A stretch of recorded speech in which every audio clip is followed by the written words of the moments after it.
పరీక్షలలో ఫెయిల్ అయితే ఎందుకు ఫెయిల్ అయినాం, క్వశ్చన్లు గొట్టుకొచ్చినాయా, మనం చక్కగా చదవలేదా, దేనికి ఎన్ని మార్కులు పడ్డాయి, ఏ ఆన్సర్ తప్పు రాసినాం అని ఒక్కటికి 10 మాటల ఆలోచన చేసి ఈ తాపకు పక్కా పాస్ కావాలని ఓయిలు ముంగటేసుకుంటాం.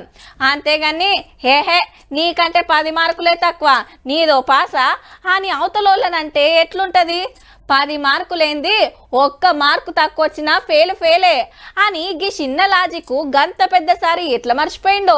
15-20 రోజుల కాంచెల్లి రామన్న ఊకుకే చెప్తున్న మాట ఏందంటే ఎంత అధ్యక్ష తేడా 1.85% ఓటు మాత్రమే. 1.85% తేడాతో మేము ఓడిపోయాం. గదన్నట్టు 100కి 39 మంది కాంగ్రెస్ కోటేస్తే 37 మంది దాకా మాకే వేసారు కాబట్టి పెద్ద ఫరకేం లేదు అంటున్నాడు. కానీ 5 ఏళ్ల కిందట కాంగ్రెస్ కోటేసిన వాళ్ళు 100కి 28 మంది, అదే కారుకు 100కి 46 మంది. అంటే వాళ్ళకి 11 మంది పెరిగితే వీళ్ళకి 9 మంది దాకా తగ్గినట్టు. మరి గీ లెక్కేందుకో చెప్పవేంది sir? BJP, MIM, CPI, CPM, BSP, independent లో కోటేసింది మీ పార్టీని గెలిపిస్తానికి కాదు, ఓడగొడతానికి. ఈ లెక్కన చూస్తే మీకు వ్యతిరేకంగా 100కి 63 మంది ఓటేసినట్టే రామన్న.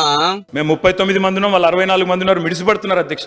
అట్లనే మీరు చెప్పవలసింది ఏంటంటే 5 ఏళ్ల కిందట మేము 88 సీట్లు గెలిస్తే ఇప్పుడు ఉత్తమ 39 గెలిచినాము, 49 తగ్గినాయని. ఇక ఏరే పార్టీలకి వెళ్ళి గుంజినోళ్ళం కలుపుకుంటే 104 మంది ఎమ్మెల్యేలు ఉంటే 65 మంది తగ్గి ఉత్తమ 39 మంది మిగిలినామని చెప్తే అందరికి క్లియర్ గా అర్థమవుతుంది. ఇప్పుడు కాంగ్రెస్ 64 సీట్లు గెలిచిందని ఫస్ట్ మీరు గెలిచింది 63 మంది అని మర్చిపోయినట్టున్నారు. కాంగ్రెస్ కు కారుకు 4 లక్షల చిల్లర ఓట్లే తేడా. కానీ ప్రజాస్వామ్యంలో ఒక్కోటి ఎక్కువ వచ్చిన వాళ్ళదే గెలుపు.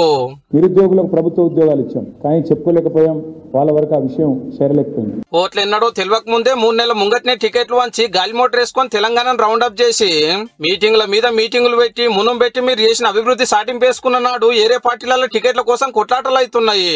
ఏ రోడ్డు మీద చూసినా మీ పనుల ప్రచారమే, ఏ పేపర్ మరేసినా మీ పార్టీ ప్రకటనలే, ఏ టీవీ పెట్టినా కార్ అడ్వర్టైజ్మెంట్లే. ప్రతిపక్షాలకు గింత సంధ్యాదని ఎంత ప్రచారం చేసుకోవాలో గంత చేసుకున్నారు, ఎంత చెప్పుకోవాలో అంత చెప్పుకున్నారు. ఇప్పుడు స్వేదపత్రం పేరు మీద మీరు ఏదైతే చెప్పిండ్రో 6 నెలల కంచెలు గదే చెప్పుకున్నారు. అందరికి అన్ని చేసినాం, ఎవరికి ఏ తిప్పలేవని. అన్ని ఇన్నాకనే పబ్లిక్ మార్పు కోరుకున్నారు. కొత్త రాష్ట్రం అని 10 ఏళ్ళు మాట్లాడిన వాళ్ళు కొత్త సర్కార్ కు 10 నెలలు కాకుండా 3 నెలలు 6 నెలలు టైం ఇచ్చి అప్పటిదాకా ఓపిక పడితే బాగుంటదేమో రామన్న.